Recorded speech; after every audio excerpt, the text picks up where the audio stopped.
পঞ্চায়েতের পক্ষ থেকে সমীর মণ্ডল।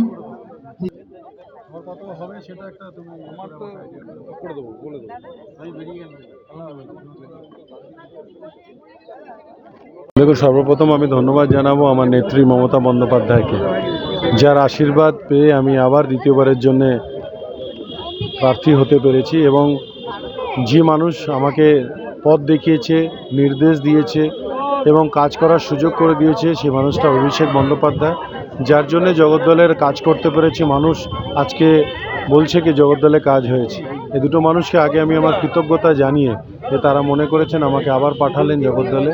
আর আমি এই জগদ্দল বিধানসভায় যা কাজ করতে পেরেছি, আর যেটুকুনো অসম্পূর্ণ আছে, বাকি আছে, সেটাকে সম্পূর্ণ করার আমার একটা প্রতিজ্ঞা এবং ইচ্ছে আছে।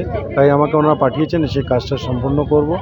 এবং আমার লক্ষ্যই হচ্ছে মানুষের পাশে থাকা, মানুষের সাথে কাজ করা এবং সবাইকে একটা পরিবারের মতন নিয়ে চলা। আপনারা হয়তো দেখেছেন এই কাউন্সিলর মেম্বার কেউ আমার কাছে আজকের দিনে মেম্বার নয়।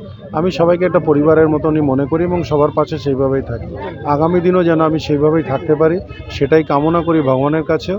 এবং প্রত্যেকটি মানুষের আশীর্বাদ নিয়ে আগামী দিন আমি জগদ্দল বিধানসভাকে আশা করি 294টা বিধানসভার মধ্যে একটা অন্যতম বিধানসভা করে গড়ে তুলতে পারবো এবং দেখাতে পারবো যে আমার এখানে কত কী কাজ হয়েছে। বিধানসভা নির্বাচনে কোন যদি 3টে এজেন্ডা থাকে কি কি রাখবেন? আমার এজেন্ডা সব, সাধারণ মানুষের যা এজেন্ডা সেটাই আমার এজেন্ডা। আমার এমন নয় যে খালি স্কুল কিংবা কলেজ কিংবা হাসপাতাল কিংবা রোড রিপেয়ারিং, না।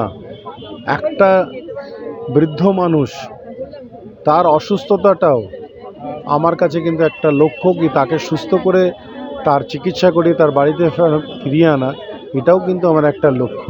আমার লক্ষ্য হচ্ছে যে বৃদ্ধ মানুষরা আজ পর্যন্ত কোনো দিন ঘুরতে যেতে পারেনি, বেড়াতে যেতে পারেনি, তাদের কাজে কর্মে সংসারের ধর্ম করতে যেয়ে আমি সেই মানুষগুলোকে একটু হাসি দিতে চাই, তাদের নিয়ে যেতে হবে। আমার লক্ষ্য অনেকগুলো, আমি সিঙ্গেল লক্ষ্যতে নই। আমি জগদ্দল বিধানসভাকে প্রত্যেকটি মানুষের যে ভাবনা চিন্তা, সেটাই আমার লক্ষ্য।